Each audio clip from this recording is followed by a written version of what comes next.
రెండు తెలుగు రాష్ట్రాల్లో కూడా వినాయక ఉత్సవాలు చాలా బ్రహ్మాండంగా జరుగుతూ ఉన్నా కూడా ఈ వర్షం, విపరీతమైన వర్షం అనేది చాలా చోట్ల ఆటంకం అయితే కలిగిస్తూ ఉంది.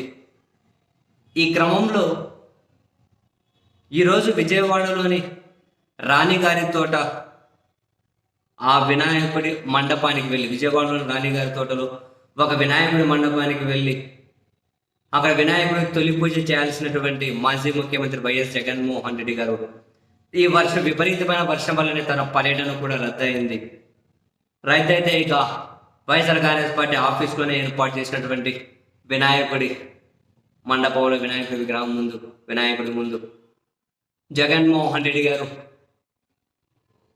తొలి పూజ నిర్వహించారు. అక్కడ పూజ చేశారు.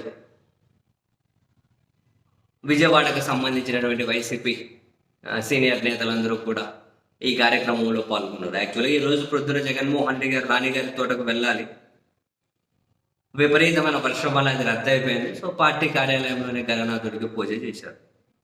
మరోవైపు హైదరాబాద్లోని ఖైరతాబాద్ వినాయకుడి క్యూలైన్లో ఒక అద్భుతం జరిగింది. రాజస్థాన్కి సంబంధించినటువంటి ఒక మహిళ వినాయకుడి పూజ కోసం, వినాయకుడి దర్శనం కోసం అని చెప్పి క్యూ లైన్లో నిలబడి ఉండగానే ఆమెకు పురిటి నొప్పులు వచ్చాయి. ఒక గర్భిణి క్యూ లైన్లో ఉంది, పురిటి నొప్పులు వచ్చాయి. సో చుట్టూ ఉన్నటువంటి భక్తులు, ఉన్నటువంటి వాళ్ళు తక్షణం స్పందించి ఆమెను పక్కనే ఉన్నటువంటి కమ్యూనిటీ హాల్లోకి తీసుకెళ్తే వైద్యులు తక్షణం స్పందించి ప్రసవం చేశారు. తల్లి బిడ్డ క్షేమంగానే ఉన్నారు అని చెప్పి ప్రకటించారు. క్యూ లైన్లో నిలబడి ఉండగానే పురిటి నొప్పులు వచ్చాయి. అక్కడే పక్కన కమ్యూనిటీ హాల్లోకి తీసుకెళ్ళి డెలివరీ చేయించారు, ప్రసవం చేయించారు వైద్యులు. నిజంగా ఈ వీడియో, ఈ వార్త సోషల్ మీడియాలో కూడా పెద్ద ఎత్తున సర్క్యులేట్ అవుతూ ఉంది. సో మొత్తం మీద అన్ని చోట్ల వినాయక పండుగ బ్రహ్మాండంగా జరుగుతూ ఉన్నా విపరీతంగా కురుస్తున్న, ఎడతెరిపి లేకుండా కురుస్తున్నటువంటి వర్షాలు అనేటివి చాలా ఆటంకాలు అయితే కలిగిస్తూ ఉన్నాయి.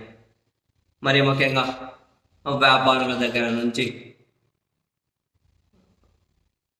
ఈ వర్షం అనేది వ్యాపారులు కూడా ఒక రకంగా చెప్పాలి అంటే బాగా నష్టాన్ని మిగిల్చింది లేండి.